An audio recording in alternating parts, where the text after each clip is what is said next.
Every once in a while, a short showcase comes along that completely changes the conversation. And honestly, I was not expecting that from a 15-minute indie presentation. When Nintendo announced the latest Nintendo Indie World Showcase from March 2026, most people assumed it would be a quick update, maybe a few trailers, maybe one surprise. And then we'd all go right back to asking the same question the internet has been asking for months. Where's the big direct?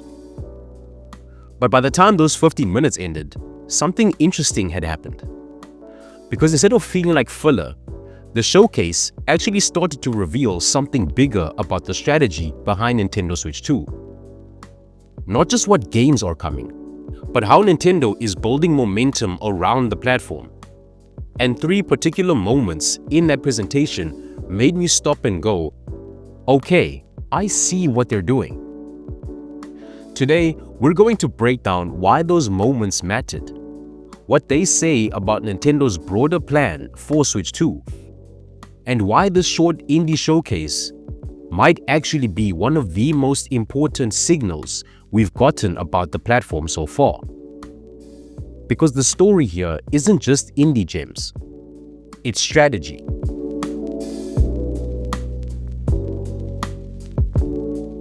For years, indie developers have been a huge part of Nintendo's ecosystem. When the original Nintendo Switch launched back in 2017, the system didn't start with a massive flood of third-party AAA games. Instead, the early months were carried heavily by indie developers who embraced the platform quickly. Games like Hades, Dead Cells, and Stardew Valley didn't just sell well on Switch. They became synonymous with the system. The Switch became known as one of the best places to play indie games. And Nintendo clearly understands how important that reputation still is. That's why the company continues to host Indie World presentations, dedicated events designed specifically to spotlight smaller titles that might otherwise get buried in a massive Nintendo Direct. Because think about it, if a quirky indie game shows up in the same presentation as a new Mario or Pokemon trailer, it's probably getting overshadowed instantly. Indie World gives those developers their own stage. And the March 2026 presentation delivered a surprisingly dense lineup in a very short amount of time, highlighting multiple upcoming indie titles and even a few surprises. But three announcements in particular stood out. Not just because they looked interesting, but because they revealed something about Nintendo's approach to Switch 2. The first major moment came right at the end of the showcase, the shadow drop of Blueprints. Now, if you haven't heard of this game before, it's a puzzle adventure title set inside a mysterious mansion where the rooms constantly shift and change. Each doorway you open determines the layout of the house, and the ultimate goal is to uncover the secrets of a hidden room known only as Room 46. It's one of those games that thrives on mystery and discovery. But more importantly, it's a critically acclaimed indie title. The game originally launched in 2025 and quickly became one of the most celebrated independent releases of the year, even winning major awards for its design. So, Nintendo bringing that game to Switch 2 and shadow dropping it immediately after the presentation sends a clear message. The best indie games are still coming to Nintendo platforms, and that matters. Because early in the Switch era, indie developers were essential to filling out the library while bigger third-party publishers slowly came on board. But now, indies aren't just filling gaps anymore. They're prestige releases. And having critically respected titles like Blueprints land on Switch 2 reinforces the idea that the platform is still a major destination for indie development. The second big moment was the arrival of Rotwood. If the name sounds familiar, that's because the game comes from Clay Entertainment, the studio behind indie hits like Don't Starve and Mark of the Ninja. And those developers have built a reputation over the years for combining unique visual styles with deeply engaging gameplay systems. Rotwood itself is a cooperative action brawler where players battle corrupted creatures in a chaotic forest, leveling up weapons and builds while tackling increasingly difficult bosses.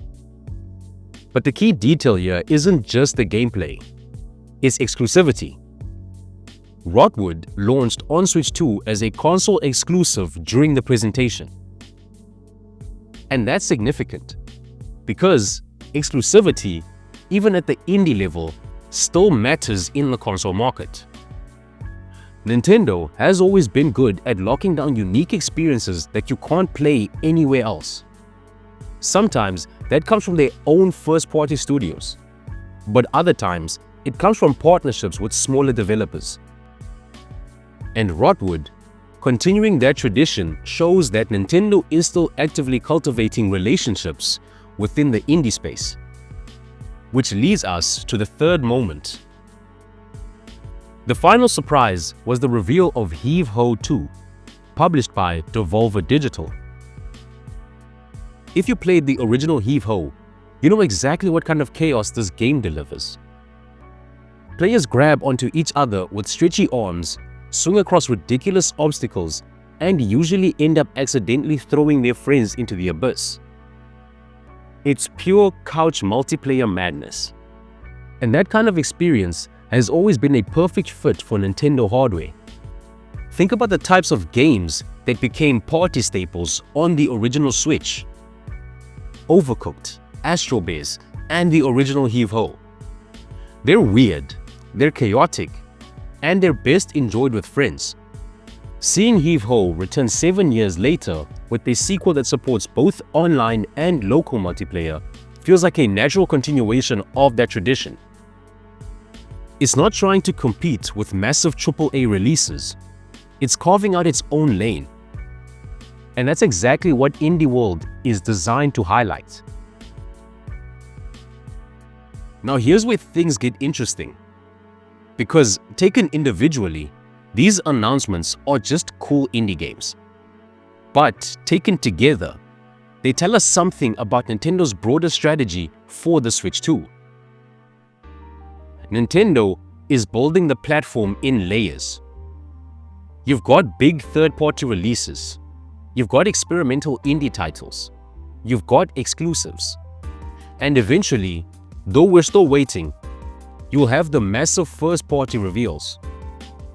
But instead of dumping all of that into one giant presentation, Nintendo is spreading it across multiple events, partner showcases, treehouse streams, Indie World presentations, and eventually a full Nintendo Direct. Each one builds momentum. Each one fills out another part of the ecosystem. And by the time Nintendo finally steps forward with their next big first-party showcase, the system already looks healthy, already looks supported, already looks alive. That's smart platform management. Because a console doesn't succeed based on one big game. It succeeds when players feel like there's always something new to play. And if this indie world proved anything, it's that Nintendo understands that. So no, this 15-minute showcase didn't reveal the next Mario. It didn't announce the next Zelda.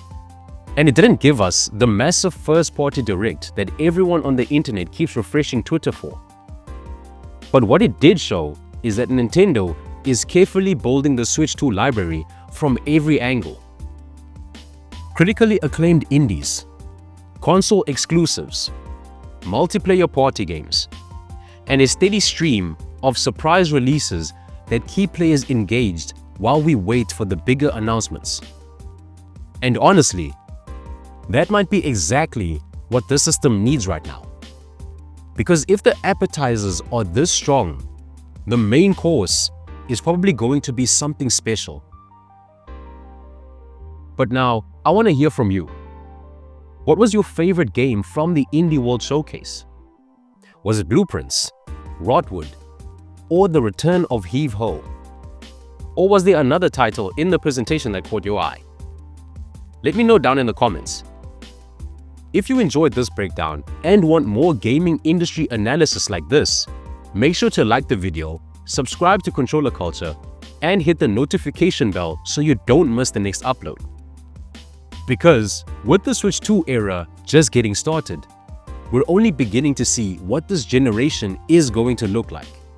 And trust me, there's a lot more coming. And as always, thanks for watching, and I'll see you all in the next one.